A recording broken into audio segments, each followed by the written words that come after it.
बहुत समय पहले की बात है। एक छोटे से गांव में गोपाला नाम का किसान रहता था। गोपाला गरीब था, पर मेहनती और ईमानदार भी था। उसके पास बस 2 बीघा जमीन थी, एक पुराना हल और एक बूढ़ा बैल। पर हर सुबह सूरज उगने से पहले वह खेत में पहुंच जाता, क्योंकि उसके लिए खेत ही मंदिर था, मिट्टी ही भगवान। एक साल बारिश बहुत कम हुई, चारों ओर सूखा पड़ गया। खेतों की मिट्टी फट गई, नदियां सूख गईं और पेड़ों की पत्तियां तक मुरझा गईं। गांव के लोग निराश होकर शहर चले गए, लेकिन गोपाला ने कहा, धरती माँ ने जब हमें जन्म दिया है तो वह हमें भूखा नहीं रखेगी।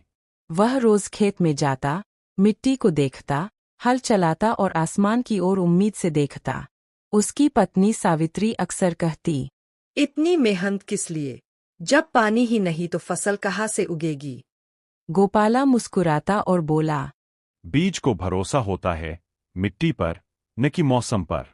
एक दिन जब गोपाला खेत जोत रहा था, उसके हल से कुछ टकराया, एक चमकदार पत्थर। उसने उसे उठाया और देखा कि वह एक हीरा था। पहले तो उसने सोचा, क्या यह सपना है? लेकिन फिर उसने हीरे को पंचायत के पास ले जाकर दिखाया। वहां के लोगों ने बताया कि यह बहुत कीमती है। गांव के लोग चकित थे। उन्होंने कहा, गोपाला, अब तो तू अमीर बन जाएगा।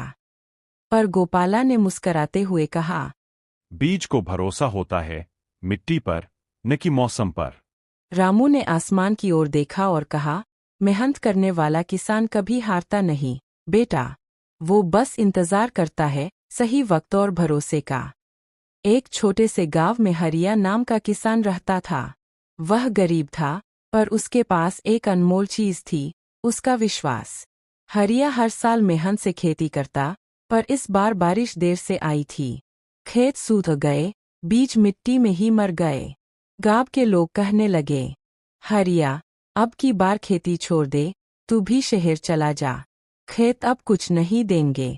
पर हरिया मुस्कुराया और बोला, जब तक मिट्टी सांस ले रही है मैं उसे छोड़ नहीं सकता। एक दिन हरिया गांव के बाहर नदी किनारे बैठा सोच रहा था कि क्या करे। तभी उसने देखा, एक छोटा बीज नदी के बहाव में फंसा हुआ है, पर वह बह नहीं रहा, मिट्टी में चिपककर टिक गया था।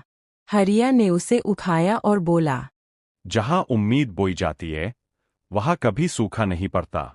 दिन बीतते गए। एक शाम बादल खुर्राए और तेज बारिश हुई। हरिया का खेत सबसे पहले हरा हुआ।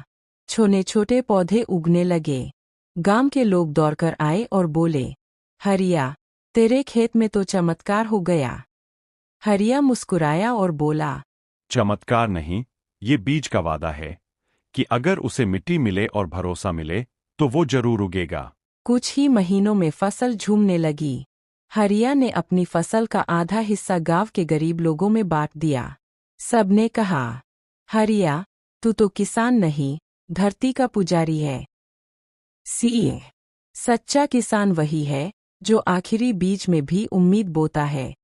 हार मानने वाला किसान नहीं होता, वो तो धरती का बेटा होता है।